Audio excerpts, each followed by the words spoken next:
आजको घुमघाम चाहिँ धरान इटेरीबाट धरान हुँदै धरानबाट भेरेटार हुँदै भेरेटारबाट नाम्जे हुँदै नाम्जेबाट उख्रेङ हुँदै अनि राजारानीसम्मको थियो नयाँ वर्षको उपलक्ष्यमा होइन त्यसो सानो भ्लग जस्तो हेरिदिनु होला। अनि तपाईँहरू कता जानुभयो घुम्नु नयाँ वर्षको उपलक्ष्यमा त्यो पनि कमेन्ट गरिदिनु होला। हस्, जति नै भिडियो हेर्नु हुनेलाई ह्याप्पी न्यू इयर। यो चाहिँ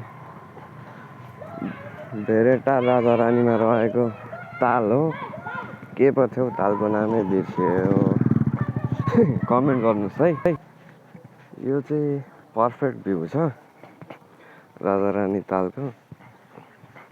सुरुचोटि भिडियो बनाएको खोइ के खालको एडिट गरियो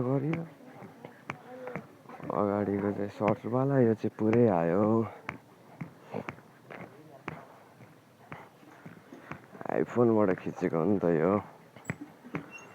त्यो अगाडिको चाहिँ रियलमीबाटै खिचेको अलिक राम्रो आएन। यो चाहिँ आइफोनले गर्दा होला अलिक क्लियर आइरहेछ। जो आज मौसम राम्रै थियो घुमघामको लागि।